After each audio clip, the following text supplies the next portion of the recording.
Hello বন্ধুরা, welcome back to my channel Mamoni food blog.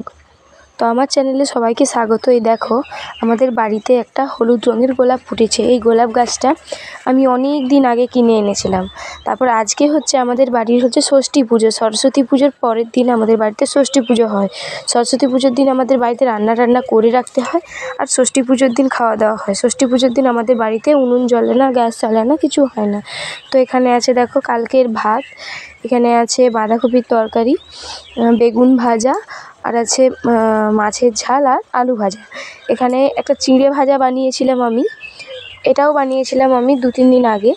তো এটাই যে আমার মেয়ে খাচ্ছে আর বলছে দারুণ হয়েছে, দারুণ হয়েছে। এটা আমি চিঁড়ে ভাজা, তার সঙ্গে ঝুরি ভাজা, বাদাম ভাজা, কিশমিশ সব কিছু দিয়ে আমি এটা বানিয়েছিলাম।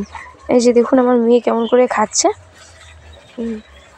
তারপর আর কি, সন্ধে হয়ে গেছে, আমাদের ডিনার করে আর দেখালাম না। ডিনারটা হওয়ার পর আপনাদেরকে সবাইকে গুড নাইট।